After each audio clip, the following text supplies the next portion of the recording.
గత 10 సంవత్సరాలు తెలంగాణ రాష్ట్రాన్ని పరిపాలించిన బీఆర్ఎస్ పార్టీ చాలా అవినీతి అక్రమాల ఆరోపణలు ఎదుర్కొన్నారు బీఆర్ఎస్ పార్టీ నాయకులు. ముఖ్యంగా బీఆర్ఎస్ పార్టీలో మాజీ మంత్రి మల్లారెడ్డి గారు ఇలాంటి ఆరోపణలు ఎక్కువగా ఎదుర్కొన్నారు. తెలంగాణ రాష్ట్ర ముఖ్యమంత్రి రేవంత్ రెడ్డి గారు పదే మల్లారెడ్డిని టార్గెట్ చేస్తూ మల్లారెడ్డికి సంబంధించిన భూ అక్రమాల గురించి అవినీతి గురించి బయట పెట్టడం జరిగింది. వాటికి సంబంధించిన పేపర్లు సైతం బయట పెట్టారు రేవంత్ రెడ్డి గారు. దానిపై మల్లారెడ్డి స్పందిస్తూ రేవంత్ రెడ్డిపై బూతుల వర్షం కురిపించేవారు. ఆ సందర్భంలో రేవంత్ రెడ్డి గారు అధికారులకు ఫిర్యాదు చేసినా గానీ పెద్దగా ఫలితం లేకపోయింది. ఇప్పుడు ప్రభుత్వం మారడంతో మల్లారెడ్డికి కష్టాలు ఎదురవుతున్నాయని చెప్పవచ్చు.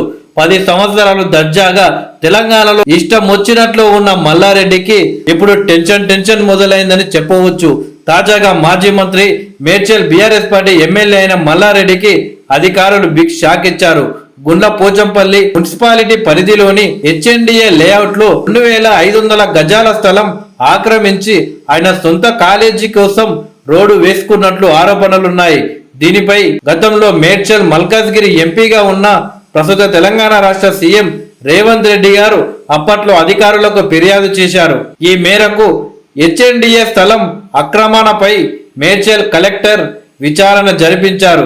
హెచ్ఎండిఏ లేఅవుట్ లో అక్రమంగా ఏర్పాటు చేసిన రోడ్డును తొలగించాలని సంబంధిత అధికారులకు కలెక్టర్ ఆదేశించారు.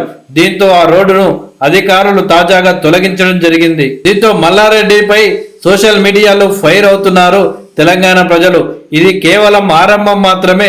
మల్లారెడ్డికి సంబంధించిన చాలా విషయాలు బయటికి రావాల్సిన అవసరం ఉంది.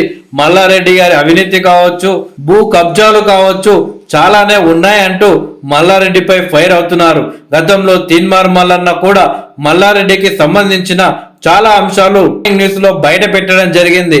అలాగే రేవంత్ రెడ్డి గారితో పాటు ఇటు బీజేపీ నాయకులు కూడా మల్లారెడ్డికి సంబంధించిన భూ అక్రమాలు కావచ్చు, అవినీతి గురించి కావచ్చు చాలా బయట పెట్టడం జరిగింది. మల్లారెడ్డి కాలేజీకి అక్రమంగా వేసిన రోడ్డును తొలగించడంతో మల్లారెడ్డికి స్టార్ట్ అయ్యింది అని కాంగ్రెస్ కార్యకర్తలు భావిస్తున్నారు.